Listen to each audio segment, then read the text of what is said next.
Hi, Hunter Lovin's back with the first rule of how to communicate sustainability messages. Don't be dull. Think about the words that we use to describe sustainability. Complexity, complicated, adaptability, resilience, regenerative. A lot of syllables. What are the words that you use when you talk about your favorite movie or TV show? Exciting, funny. These have a ring to them that we don't have when we talk about sustainability. The definitions, the UN definition of meeting the needs of the present without compromising the ability of future generations to meet their own needs, it just sounds academic. Will this resonate with the people to whom you're speaking if you help them frame their own definition of sustainability in their own language? It becomes a lot more resonant. And sustainability can be sexy. This was the genius of Elon Musk when he brought out the Tesla Roadster. Sustainability can be exciting. Method made its mark by having bottles made in part out of plastic rescued from the oceans. Think about the signs that we've seen for conservation. Turn out the lights. Turn off. How about this one? How would you feel if someone turned you on and left you there? Levi's did a life cycle assessment of the real impact of buying and owning a pair of Levi's, all the way from the beginning manufacturing to consumer end use. And they found, of course, that the real impact was in the washing of the Levi's. But rather than put this out, a complicated life cycle assessment, LCA, they had their employees take Instagram pictures, or take pictures and put them on Instagram, of wearing their Levi's day after day after day, and thus not having anything like as much impact in the washing. Chipotle employees did a video, which the company then put on as a Super Bowl ad. And if you haven't seen it, Google Chipotle Super Bowl ad and watch it. It's genius. The employees did all of the work for the video, and they imbued it with their heart. Chipotle then structured its advertising around all of the values that they felt their customers held. A cylinder of deliciousness. Chipotle discovered, as many companies have, that sustainability is better business. Their carnitas weren't selling. They had sourced the pork from just commodity pork farmers. They switched to Nyman pork. That increased the price, took the carnitas from their least expensive item to their most expensive. Amazing. They doubled their sales.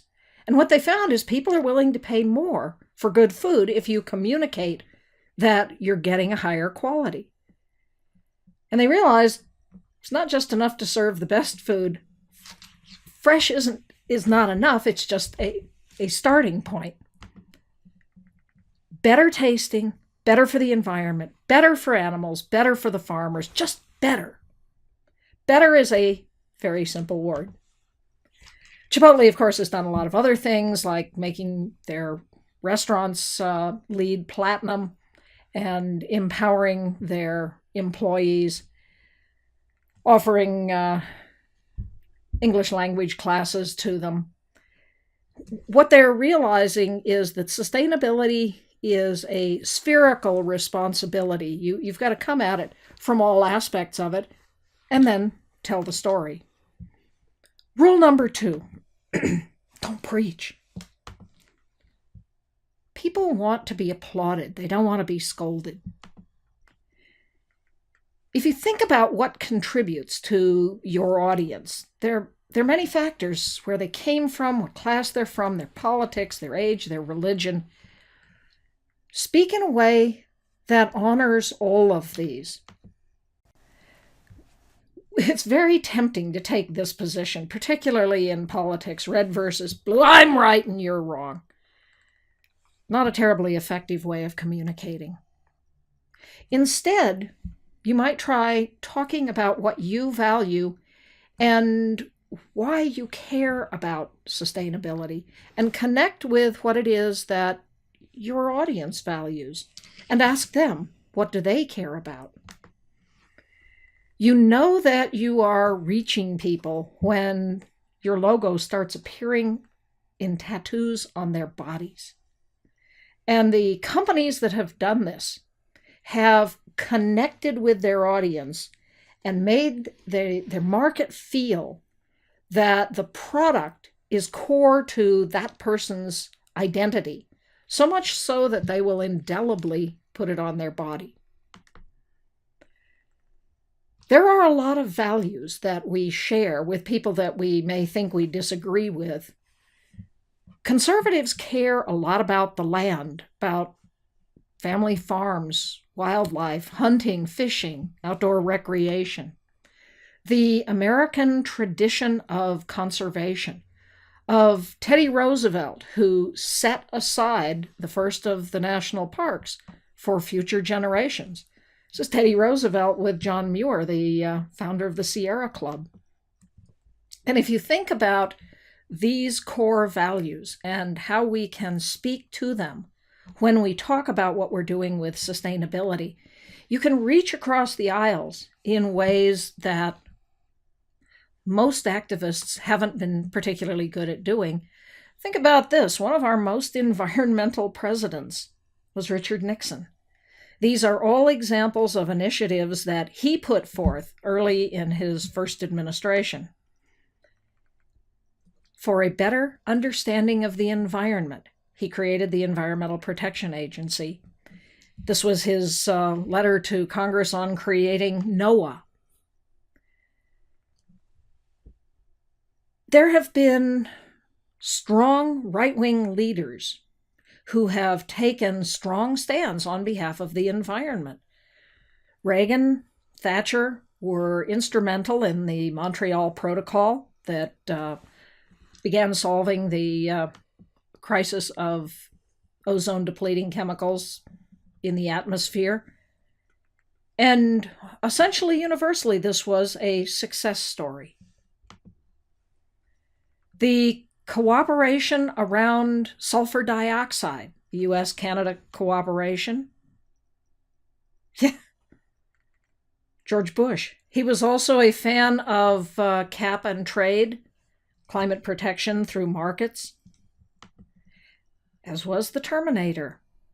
Yeah, it was Arnold that brought us AB 32 in California, the cap on carbon emissions in California, and then said to Mary Nichols, strong Democrat, head of the California Air Resources Board, how can we implement this? And Mary said, let's have a market. California now has a cap and trade system, the success of which has taken the economy from the 8th largest to now the world's 5th largest.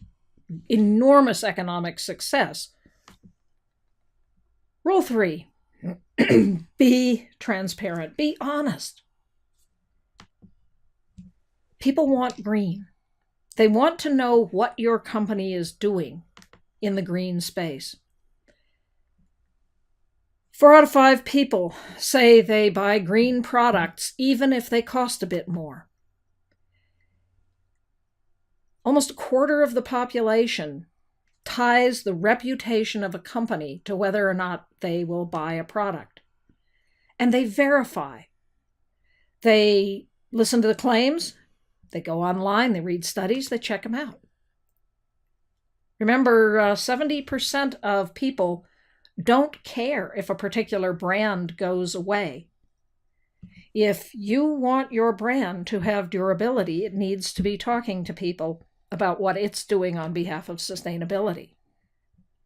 Sustainability cannot be a venal process to appear to care when you really don't give a damn. If you have problems, talk about them. Tell people what the problem is, what you're doing about it. This is what builds trust. Trust builds loyalty. It also keeps you out of trouble with the government. The FTC revised its green guidelines to say that if you make a claim that something is better for the environment, you darn well better get it right. So deceptive claims are now a violation of federal law. Disclosures have to be clear and understandable. Specify whether you're referring to a product, the packaging, the service, or just a piece of it. You see a lot of products labeled organic when it's one tiny ingredient in the product. This is deceptive advertising. And don't say more than you're actually doing. The FTC is now starting to require proof. In the case of some window manufacturers, they said it would save up to 50% of the energy. FTC went after them and said, prove it. They were unable to. They had to remove the labeling. One of the better examples of transparency is, of course, Yvon Chouinard's Patagonia. And the more they were transparent, the more they said, here are the challenges we're facing, here's what we're trying to do about it. But yeah, we're facing challenges. The more sales went up. They made clear, where does a product come from? It has a big footprint. Yvon said, we're causing harm, but we're trying to work with our customers to cause as little as possible.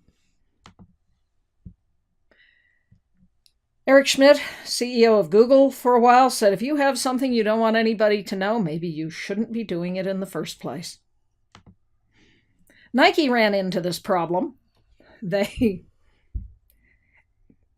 were caught having soccer balls that they were selling that had been stitched in Pakistan.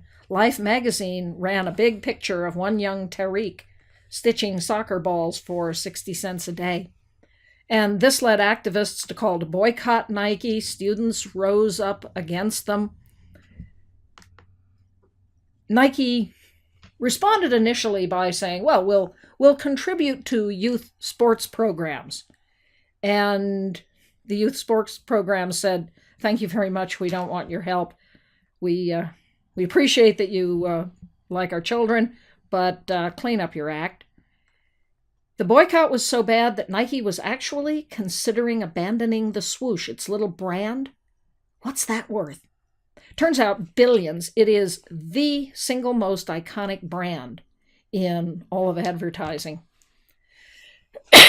In 2005, Nike said, we got it. We are going to make our supply chain transparent. We're going to tell you everything about where everything comes from. And there's going to be good news. There's going to be bad news.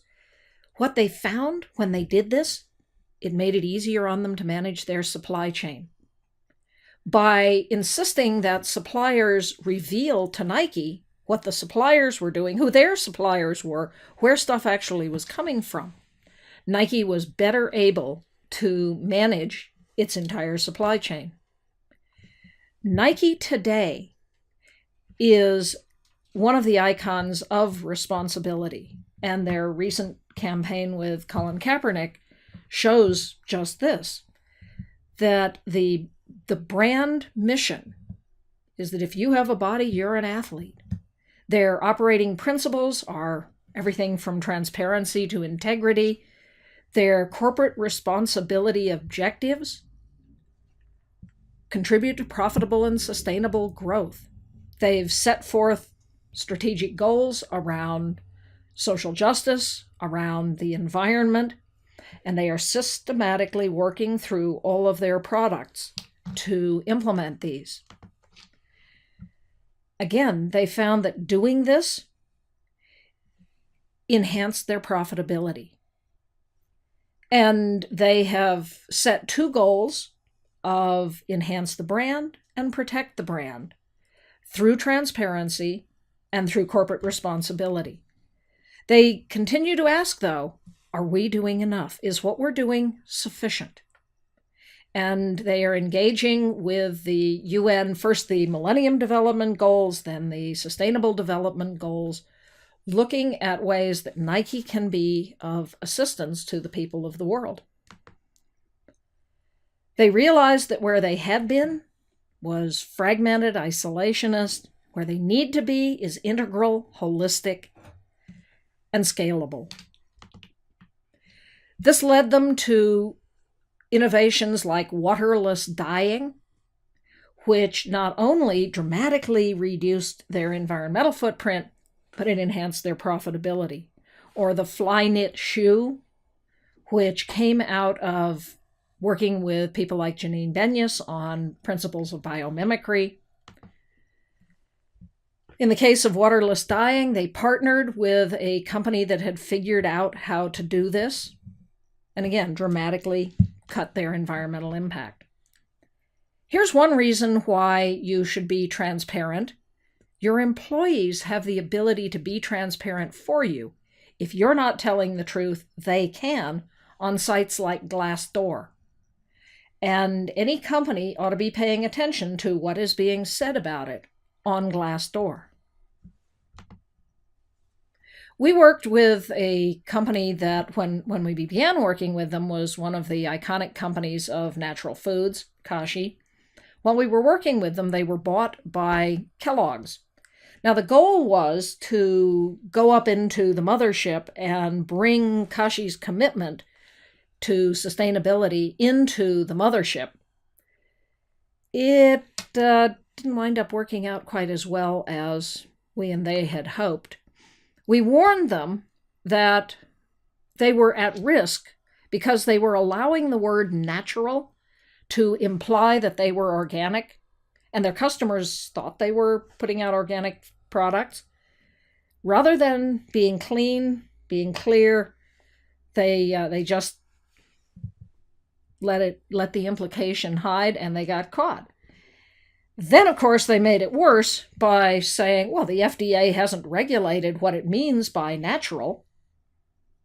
They should have, when you get caught doing something wrong, you know, just, hey, it's on me.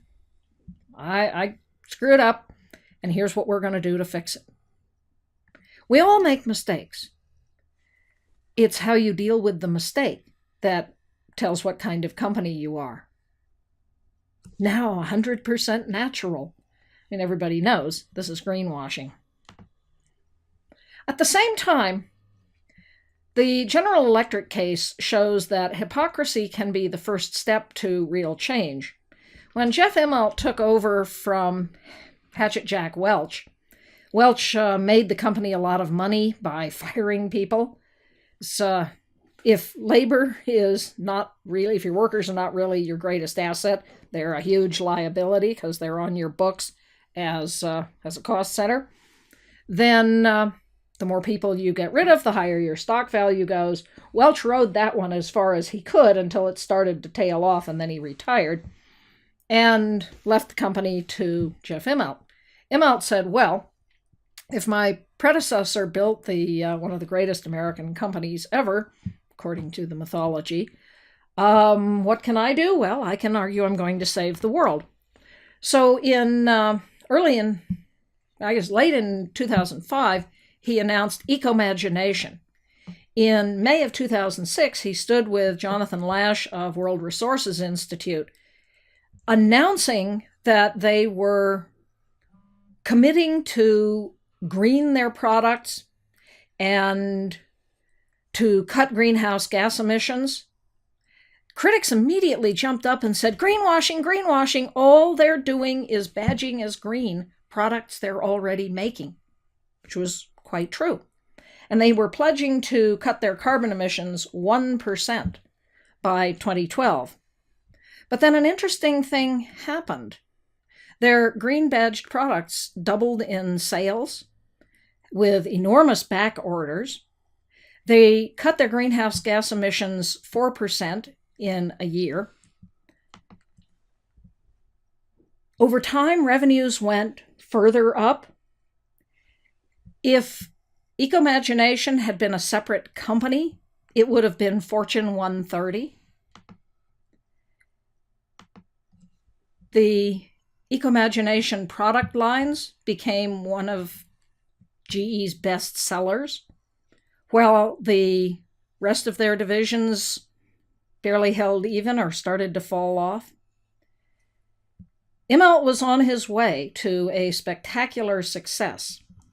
However, right about this point in time, he had a sentimental attachment to GE's turbine business.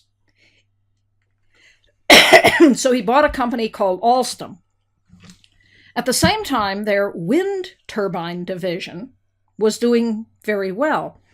A friend of mine who worked at GE said, when we saw that Google, the advertising company, was putting up solar panels in its parking lot and having plug-in solar electricity for plug-in hybrids and announcing RE less than C, renewable energy costing less than C. Google put out this great challenge of how can we have renewable energy costing less than coal? He said, at GE, look, we're the engineering company. We had to do this. So he wrote me, he said, by 2011, the wind turbine division was at renewable energy less than the cost of coal. And he said, solar's next. Were that he were right. In 2011, GE did very well. They raised their dividend twice. Their stock was up. And they bought Alstom. Alstom had a gas turbine, a nuclear division, coal division. Yeah, what could go wrong with that?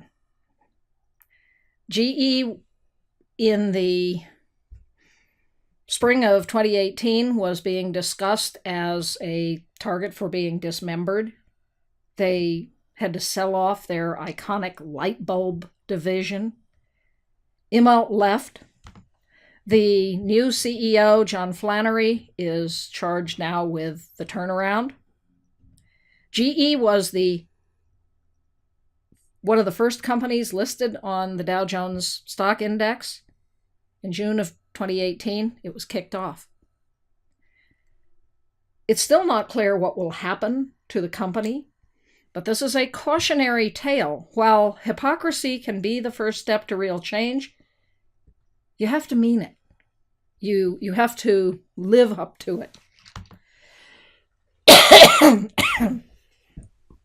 Back it up in the marketplace. You need a culture within the company that will support this commitment to behaving sustainably. And a good example of that is British Petroleum. Lord John Browne rebranded BP to be Beyond Petroleum. Now, many people said greenwashing, all that they're doing is spending a lot of money on marketing. They really aren't spending much on renewable energy. But this program bought them 10 years of goodwill in the marketplace, despite the fact that they spilled oil all over the North Slope of Alaska. They killed people at a refinery fire down in Texas. They did implement a lot of good efficiency, and they did this for good market reasons. It was cheaper than doing business the same old way. Their energy efficiency investment of $20 million bought them $650 million in increased net present value. They cut their carbon footprint, but they still spent more on marketing than they did on any of their renewables programs. And when Lord John Browne had to step down for an ethics violation, it wasn't that he had a boyfriend, it was that he lied about it. I knew the company was in trouble.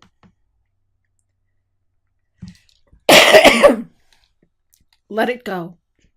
Let your message go. You don't own your brand. There is a great fear. There's sort of two problems here. There's a great fear among many companies of, we're not going to talk about sustainability because somebody might criticize us. They might call us hypocrites. We're not doing enough. Talk about what you are doing, and then ask the help of your customers to do it even better. Sustainability is best as a two-way conversation. Be honest about what you're doing, what you're not doing, but invite your customers to help you. L'Oreal has a very good sustainability program. For years, they didn't say a thing about it. I had a conversation with their CEO, and he said, I don't know what it is. We can't hire good talent. The young people don't want to work with us. I said, have you tried telling your story? And so they now started doing that. They were Cradle to Cradle Gold certified. Adidas, same problem. Before the London Olympics, they didn't say a thing about their sustainability programs. People couldn't even find out about it. When the London Olympics pledged to be the Green Olympics, Adidas started talking about it. They said, we just saw sustainability as the right thing to do, not as marketing. There's a real temptation to feel like you're the lone rider. You're out there all by yourself. Invite the help of your customers. This is the message of the book by Jeff Jarvis from Businessweek of What Would Google Do? He tells the story of buying a Dell computer, and Dell had pledged to be a company that would take care of you. If you had a problem, we'll take care of it. And he just happened to get a lemon computer. So he wrote the company and said, I have a little problem, and the company blew him off. Note to self, don't blow off bloggers. So Jeff wrote a blog about it, which went viral, and almost threatened the existence of Dell Computer. Michael Dell, in the end, had to call him up and apologize. But Jeff said, I would have been thrilled to tell them what my experience was, what was wrong about it, what I thought they might do to fix it, but they didn't want to talk to me. He said, the fact that you're not talking to your customers does not mean that your customers aren't talking to the world. So smart employers engage their employees in how to make their sustainability programs better. So Burt's Bees does a thing where they take the dumpster and they upend it in the parking lot, and the employees go through it to learn what they should have put in the recycling bin that wound up going in the trash. The company requires sustainability training for all of its employees and solicits conversation with the employees around how they can do it better. Adnams, great brewing company in the UK, all their employees blog and tweet. Say, we're not going to tell you what to say. You tell the world what your experience is working here. Do you love the place? If you don't, say that, and we'll fix it. Jeff says, you don't own your brand. The market owns your brand. Are you in conversation with it? Because if not, you're in trouble. When BP spilled oil all over the Gulf of Mexico, activists created a fake Twitter account. It had vastly more followers than the actual BP Twitter site. Comedy is a great remedy to companies doing the wrong thing, and activists have a great sense of humor. It can be pretty biting. BP spilled oil because it cut a corner to save $500,000. That's cost the company $65 billion and rising, and share prices took a bath. Shell was being attacked by environmental activists for the threat to scuttle the Brent Spar drill rig and for being complicit in the hanging of Ken Saro-Wiwa in Nigeria, the great Ogoni poet who was leading the effort by people in the Niger Delta who were having oil spilled all over their territory. and deaths caused and just untold damage by Shell, Chevron, the other oil majors that were drilling in the Niger Delta. About that time, Sir Mark Moody Stuart came in. He said, the John Major government said, you will not talk to these terrorists. And Sir Mark said, actually, we need to be in conversation with people. If they think we've done something wrong, we need to know what they think it is and what they think we ought to do about it. He published the first big corporate sustainability report, People, Planet, and Profits, and said, look, we're on a transition. Yes, we're an oil company, but we're going to transition away from oil and into renewable energy because it's better business. They created a number of companies: Shell Wind, Shell Solar, Shell Hydrogen, Shell Efficiency. They saw the future of Shell as a movement to decarbonization.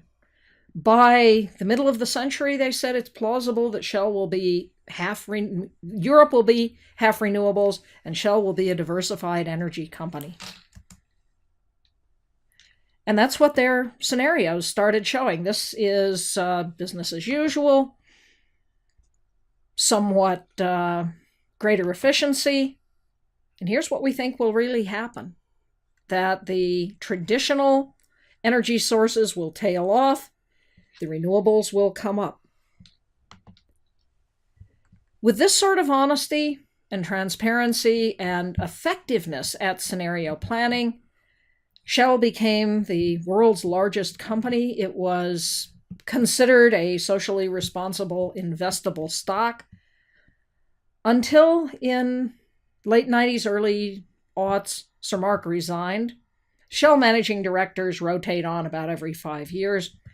A man named Phil Watts came in. Phil was an old line oilman. He said, we are an oil company. We're getting rid of all this silly sustainability stuff. The trouble was, he did not have the proven reserves of the other oil majors. So he did what any traditional corporatist would do. He cooked the books, and he got caught. And Shell shareholders took a bath. 40% drop in value from Shell's attempted U-turn away from sustainability. Monsanto, favorite company to hate. The churches reared up against Monsanto, and the man who was then their CEO, Bob Shapiro, sat at my kitchen table and said, I want Monsanto to be a sustainable company. And we said, we can help you. We will bring together people like Dana Meadows, Paul Hawken, the best of the sustainability thinkers, and we will build you a dream team just the way we did for Ray Anderson at Interface. And Shapiro said, no, we have the brightest scientists in the world. We don't need your help. I suspect he has rethought that position. The mothers in the United Kingdom went to their grocery stores and said, we don't want genetically modified organisms, GMOs, in the baby food we're feeding to our babies. The grocer said, what? We don't know what's in our product. The mother said, well, please ask. So the word went up the supply chain, and word came back down from companies like Cargill. You're going to get what you get. What's in the product is what's in the product. The mother said, okay, thank you very much. We will shop at little local producers who will guarantee us that there are no GMOs in the baby food. They got the Prince of Wales involved, and by around 1999, Alex Brown, Deutsche Bank, was putting out letters to their investors, suggest that you don't traffic in GMOs. Monsanto was sold for the value of its pharmaceuticals division, and Bob lost his job. Fast forward to today, Monsanto just lost a landmark case against the use of Roundup. The primary product that they sell, that they do genetic modification in order to be able to sell lots of Roundup. And Bayer, the buyer of Monsanto, lost 10% of its stock value.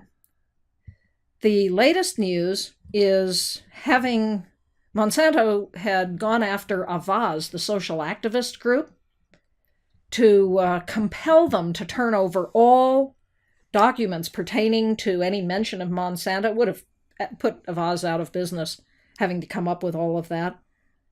Monsanto lost. Avaz won. And an activist who apparently knows the CEO at Bayer wrote him and said, "You ought to talk to the people at Avaz." And as of 2 days ago, Riken Patel, the head of Avaz, said the CEO at Bayer has said he wants to talk. So this fight's not over yet. But this is where you don't want your company to be found. Least green companies in America. Jeff Hollander, the founder of Seventh Generation, said the days of one-way marketing are over. You're not on broadcast mode. You're in conversation with your customers. And what matters is what comes out of the mouths of your customers. Social media is now the world in which business must do business. You're either going to get good at it or you'll get killed by it. If you haven't, watch this video, The Social Media Revolution. There are several iterations of it. They bring a new one out every year or so. This particular one that starts with the logos of all of the companies is the one that I think makes the point best. This is another year or two on version of it. But essentially what it says are these rules from my friend Nick Astor at Triple Pundit. In social media, be real. Add value. Set it free. Don't ignore it. Focus on those who want to hear your message. Don't put idiots in charge, and don't fake it. Be real. We now live in a social media world, whether you like it or not. If you don't have a Twitter account, I suggest you get one. Get an Instagram account. Get good at it. Start communicating with anybody out there that you are trying to influence. Learn the art of conversation. You don't have to agree with everything that the people you're in conversation with say. Put out your point of view. Let it go. Trust your employees and be real. What you really want to do is influence your audience and then move them to action. If you're selling something, the action is to buy your product, to engage with you. If you're selling an idea, same thing. Influence your audience. Talk to their values, not just from your own. Hear what it is that they care about and serve up a value proposition in which they see value. And in this way, you move them to action. Thanks so much.